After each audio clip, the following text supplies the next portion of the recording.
Throughout the series Lament, we have been addressing our sadness and disappointment with the human experience. It's rough out there, and it's okay to lean into that, to complain to God about it even. It's normal to be overwhelmed at times in life. The things we have lamented have mostly been outside ourselves, things that happened, even mistakes we made. This week we get around to the most personal sadness of the series, the fact that each of us will die someday. Most world religions teach that it's important to think about your death. Even the TV show The Good Place addressed the important role thinking about our mortality plays in living a meaningful life. The fact that we don't have infinite time on earth forces us to make choices about how we use our time. Honestly, though, actually feeling anything about my mortality has been a little out of reach. When my grandparents were alive, I thought about their mortality. After my last grandparent died, I started to think about my parents and my parents-in-law's mortality. I knew I would die, but I just couldn't really feel it. That began to change for me when I knew I would be moving to Ankeny first.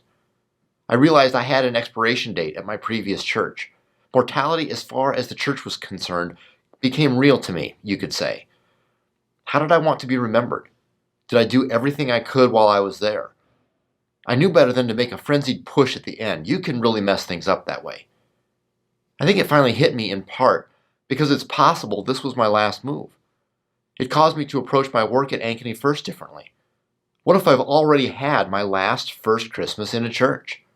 To have the last something in a congregation is one thing, but to wonder if you've had the last something you will ever have casts things in a different light. I have a lot fewer throwaway days where I go through the motions, because I know these are the years I'll look back on, either with fondness or with regret. The scripture this week is about Jesus in the Garden of Gethsemane, praying not to have to go to the cross. It's interesting to think about whether he dreaded death for the uncertainty of what comes next, like some of us do, or if Jesus was echoing words of my dad, who used to say, "I don't fear death, but I am concerned about the process."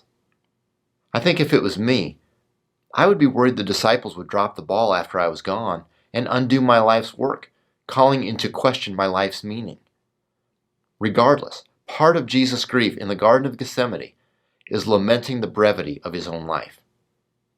We're only here for a time. If you want to make the most of it, if you want your life to be meaningful, think about what you want to leave behind when you're gone. It has been the lament lurking beneath all of them this series, so lean into it. A whole new life is on the other side of grieving your own mortality.